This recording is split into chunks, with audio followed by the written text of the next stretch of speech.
Hey, what's up guys? Welcome to the channel. Today's video, I'm out at one of our recent acquisitions. It's a riverfront property, beautiful piece of land, 6 acres, bought it for $1 million. It's a house that we bought at auction actually, sight unseen. So we're going to do a quick tour of the property, see what we think the final budget may come to, and determine, hey, was this a good buy? So let's go take a look. Heading inside here real quick. Oversized, probably, close to a 4-car garage, which is nice. Detached, unfortunately. You park your car, carry your groceries through the rain into the house. Nonetheless, it's a nice garage. Let's figure out how to get to the back side of this thing. I think the stairwell upstairs is on the back side over here. Holy smokes. So this is kind of cool. We do have ourselves a kitchen here. Obviously this whole thing need to be remodeled, but we have a full kitchen, maybe your little living area, dining room. We have a full bathroom here, tub shower there, toilet, vanity, maybe a linen closet or something. And then into a bedroom.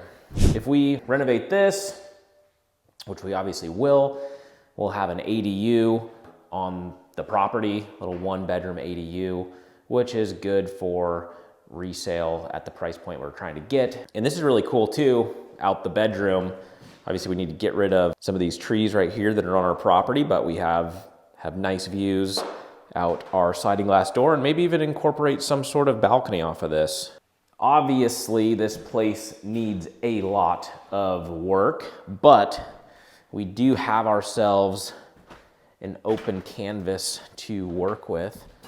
I really like the ADU aspect though. I think that is a really cool feature and is a big bonus for us when trying to get anywhere near that comp next door at a $2 million price point. Having an accessory dwelling unit for a dual living situation is a big bonus. I like that we have that going for us. Inside we go.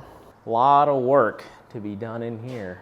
This whole place looks anything like the ADU did. We got our work cut out for us, that's for sure. Okay, so the county tax assessor is showing this as a 5,700 square foot house. They're showing it as a 4-bed, 3-bathroom home. So no, we have a full basement, we have a full main floor here, and then we do have an attic space as well. Okay, so I've walked the home and there's a few different funk factors that I'm seeing that we're gonna have to figure out what to do with in order to try and get around that $2 million price point. One of which is the room I'm standing in, I believe is actually counted as a bedroom when really it's just nothing more than an office.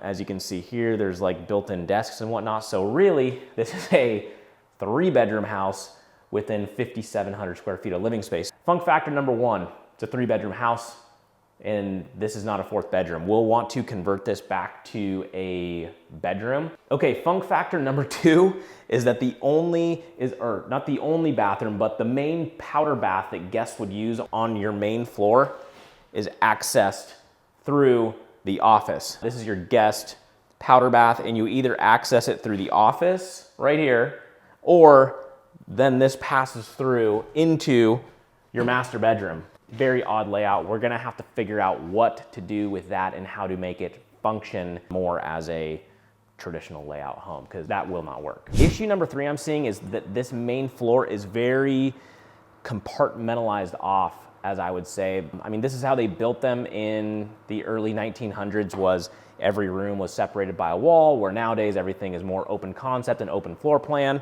Back there is the kitchen and it's completely separated from the actual living area and the dining room. We're gonna have to do something to basically, hopefully we can eliminate all of this wall so that we can then, and potentially even the fireplace, get rid of all that so we can have an open concept living area here that'll flow from the living area into the kitchen, into the breakfast nook as well. But we will have to talk with some engineers, architects, get some plans drawn up and see that, okay, are these walls load bearing? Is that chimney load bearing?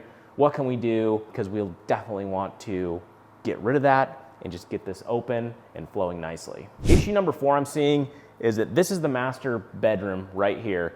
This is on the main floor. This doorway over here is the office. Now we will, like I mentioned earlier, most likely convert that to a bedroom, but anytime you have just a master bedroom on one floor and all the other bedrooms like they're currently situated are on another floor, Many families do not want, you know, if a young couple buys this and they have, let's say, a baby, they don't want to have their baby's room or nursery be upstairs or in the basement. They want it directly next to theirs, which is currently an office, which is another reason why we want to convert that over to an actual bedroom. We're down in the basement now. Nothing I love more than being in a creepy basement with no lights in a vacant house by myself. Some issues I see down here is there are posts everywhere. They're obviously load bearing. We have posts, we have multiple posts there and there. We have 1, 2, 3 more in the background there. We're gonna need to add multiple bedrooms down here and hopefully have some big game room play area for the kids to play, right? In order to do that, we gotta be able to clean up these columns, get rid of these posts. Again, this will come down to the engineering and the architects who can draft some plans. If we can address that, I would assume we'll put probably 3 bedrooms down here. This is 2,250 square feet down here, so 3 bedrooms, a bathroom, big play area. The laundry room is over here as well, so the laundry will be in the basement. This dungeon looking room over here, it's like an old canning room. It's cool, but we gotta figure out a way to repurpose this because no one really cans anymore, and feel like given the price point of the home that we're gonna be targeting, or the end sales price that we're gonna be targeting on this, we're gonna need to utilize this in a better way. Okay, so we're upstairs in the attic now.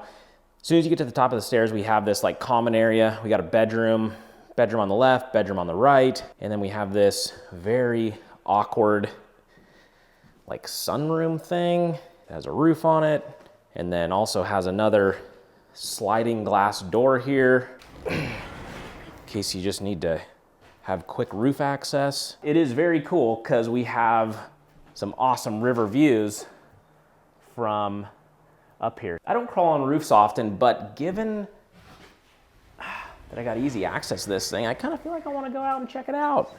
Okay, don't take a tumble. All right, take a look up top here. There's a pretty cool view. Gonna need a new roof, that's for sure. These flat roll-on tar / PTO roofs are not cheap, so there's a lot of that up here, and then just mixed with standard architectural shingle as well. That's all gonna need to be addressed. There's our lovely little sunroom right there, huh? Look at that. I don't know what we're gonna do with that. We're gonna have to figure something out. Cool space there, but having it covered in with a sliding glass door that leads out to the roof, I don't know. We do have a full bathroom up in here, which is nice. Full room for a full tub shower here, toilet vanity behind there. And again, we have 2 bedrooms, this kind of quasi living area up here, and then this balcony that we're gonna have to figure out something to do with. That also, if you want to take the quick route to downstairs, you can just jump through that hole right there.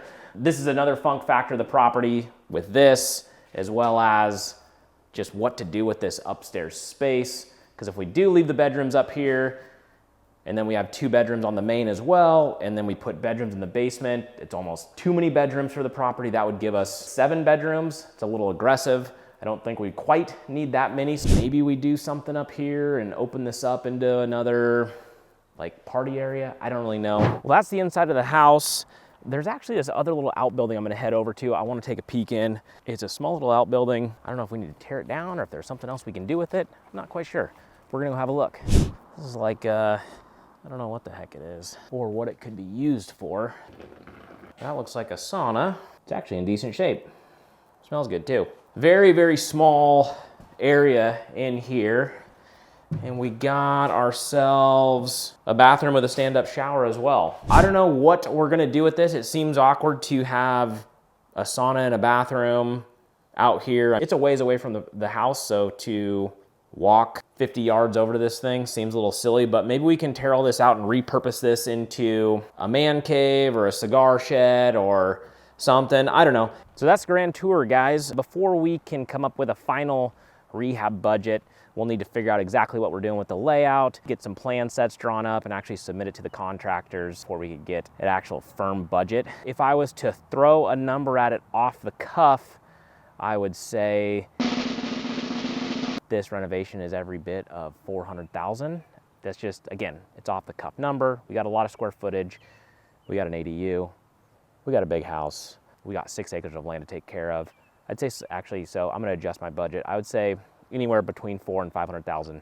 Hoping we get lucky and it comes in less. But, so with that, if we can get away with a $400,000 budget, $450,000 budget and we can sell it for $2 million, I think we'd be sitting pretty nice on this deal. However, the neighboring house that sold for $2 million, it's a much newer product.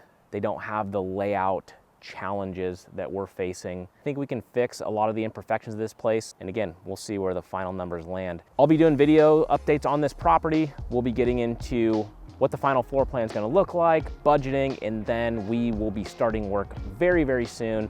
So if you want to see this project come to life, follow us every step of the way, see the transformation happen. Make sure you subscribe to the channel. I take you out into the field every single week, show you different projects that we have going. Basically, shadow me, hopefully learn some things along the way. So make sure you subscribe, and we'll see you next time. All right, see ya.